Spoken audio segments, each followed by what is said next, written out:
आइए जानते हैं अन्नदाता निःशुल्क फोन के माध्यम से पूछे गए समस्याओं का समाधान। अन्नदाता निःशुल्क फोन संपर्क सेवा के माध्यम से पूछे गए प्रश्नों में से आज हमने जिस प्रश्न को कार्यक्रम में शामिल किया है उसे पूछा है ग्राम सिंगरौली, जिला मुरैना के कृषक मनीराम धाकड़ ने। ये अरहर की फसल में लगने वाले कीट और रोगों के नियंत्रण के बारे में जानकारी चाहते हैं। तो मनीराम धाकड़ जी, आपकी जानकारी के लिए प्रस्तुत है कार्यक्रम का ये अंश।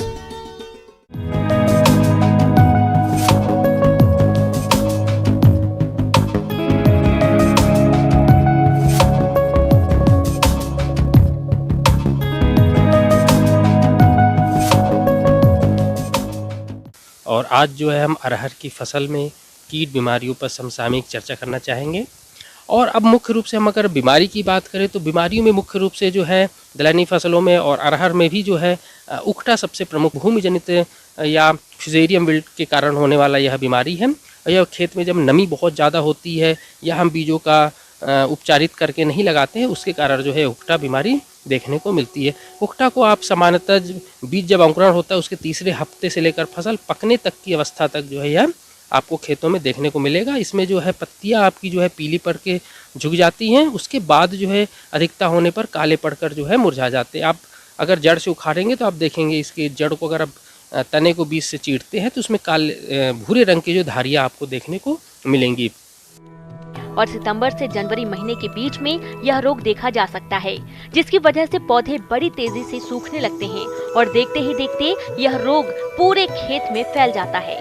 यदि आपकी फसल में इस रोग का प्रकोप हो रहा है तो इसके नियंत्रण के लिए सबसे पहले आप रोग ग्रसित पौधों को उखाड़कर नष्ट करें।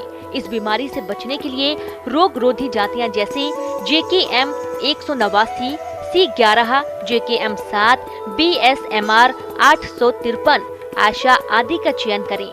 इसके लिए भी किसान मित्रों जो है आप निश्चित रूप से बीज को उपचारित करके आप खेत में बुआई करें। अगर रासायनिक फंजीसाइड के द्वारा उपचार करना चाहते हैं, चाहे कार्बेंडाजिम मैंकोजेब की जो है 2 ग्राम मात्रा जो है प्रति केजी बीज को उपचारित करने के लिए उपयोग में ला सकते हैं। ग्रीष्मकालीन गहरी जुताई करें। तो उसके अलावा जो है आप निश्चित रूप से फसल चक्र को आप अपनाएं। उस लगातार एक ही फसल को जो है आप लगातार एक खेत में न उगाएं। तो अरहर की फसल में मुख्य रूप से जो कीट लगते हैं उसमें फल मक्खी है। फली मक्खी जो है यह कीट जो होता है बहुत ही छोटा होता है और इसकी जो आँखें होती हैं वह त्रिभुजाकार होती है और हरे रंग की होती हैं और इसके पंख जो होते हैं सफ़ेद रंग के होते हैं। और यह जो है अपने अंडे जो है फली के अंदर देते हैं छिद्र बनाकर, और इसके अंदर अंडे गिडार निकलना और जो प्यूपा बनना और जो वयस्क बनने की जो अवस्था होती है वो फली के अंदर ही होती है। जो गिडार निकलते हैं, सूढ़ियाँ निकलती हैं, वह फली को शुरुआती दौर में जो दाने होते हैं उसको खुरच कर खाते हैं। उसके बाद जो होता है यह टनल नुमा जो है टेढ़ी मेढ़ी जो है नालिया रूपा संरचना बनाकर जो है वह फली के अंदर जो है दाने को खाते रहते हैं, जिसके कारण जो है दाने की जो गुणवत्ता है वह निश्चित रूप से खत्म हो जाती है।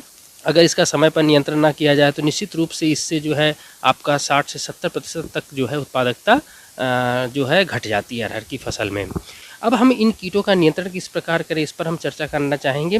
तो सर्वप्रथम तो किसान मित्रों नीम तेल जो है उसकी 2% मात्रा, और जो हमारे एजारीडिक्टिन है यह भी नीम का ही पदार्थ है, उसकी भी 2% मात्रा जो है आपको लेकर प्रति एकड़ छिड़काव करनी होती है। लगभग आपको 400 ml मात्रा जो है 200 लीटर पानी में घोलकर प्रति एकड़ छिड़काव करें। प्रोपेनोफॉस 50 EC की मात्रा जो है उसे जो है 400 ml मात्रा को जो है 200 लीटर पानी में घोलकर आप छिड़काव कर सकते हैं। इसके अलावा अरहर की फसल में जैसिड और सफेद मक्खी नामक रस चूसक कीटों का भी प्रकोप होता है। यह कीट फसल की पत्तियों और कोमल टहनियों और फूलों से रस चूसकर नुकसान तो पहुंचाते हैं ही, साथ ही साथ यह कीट विषाणु जनित रोगों को भी फैलाने का काम करते हैं। इसलिए आप इनके नियंत्रण के लिए इमिडाक्लोप्रिड दवा की 1 मिलीलीटर मात्रा को 3 लीटर पानी के हिसाब से घोल बनाकर छिड़काव करें। अब इसके बाद जो है फली भेदक कीट जो होता है हेलिकोबर्पा, यह जो है दलहनी फसल में मुख्यतः सबसे प्रमुख कीटों में से एक होता है। और यह जो है इसकी जो मादा होते हैं अंडे जो हैं वह पत्तियों के कोमल भाग जो होते हैं या पुष्प होते हैं, फली होते हैं, उस पर जो है अंडे देने का कार्य करते हैं। और उससे जो सूढ़ियाँ निकलेंगी, गिडार निकलते हैं, यह शुरुआती दौर में तो पत्तियों को जो खुरच कर खाते हैं। उसके बाद जो है जैसे ही वयस्क अवस्था में थोड़ा सा सूढ़ियाँ जो पुरानी होते हैं वह जो है पुष्प को जो है खुरच कर खाना शुरू करते हैं, जिससे पुष्प जो होता है वह झड़ जाता है और उसके बाद जो है फली बनने की अवस्था में जो होते हैं या फली में जो है छिद्रनुमा संरचना बनाकर जो है इल्लियाँ जो है दाने को अंदर खुरच कर खाते हैं। आप देखेंगे मुख्यतः जो है जो इल्लियों का आधा शरीर जो होता है, पीछे का भाग जो होता है वह फली के बाहर की ओर लटका हुआ होता है और उसका मुख भाग जो होता है वो फली के अंदर होता है। तो यह मुख्य रूप से सबसे प्रमुख कीटों में से एक है। अब हम इन कीटों का नियंत्रण किस प्रकार करें, इस पर हम चर्चा करना चाहेंगे।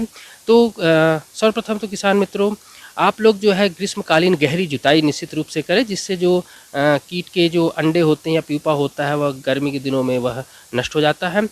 और इसके अलावा जो है एनपीवी की 250 इक्विवेलेंट लार्वा जो है उसकी जो 1 ml मात्रा 1 लीटर पानी में उसमें 1% टिनोपोल और उसे 0.5% गुड़ और 0.1% का साबुन का घोल मिलाकर जो है शाम के समय आप इसका छिड़काव करें।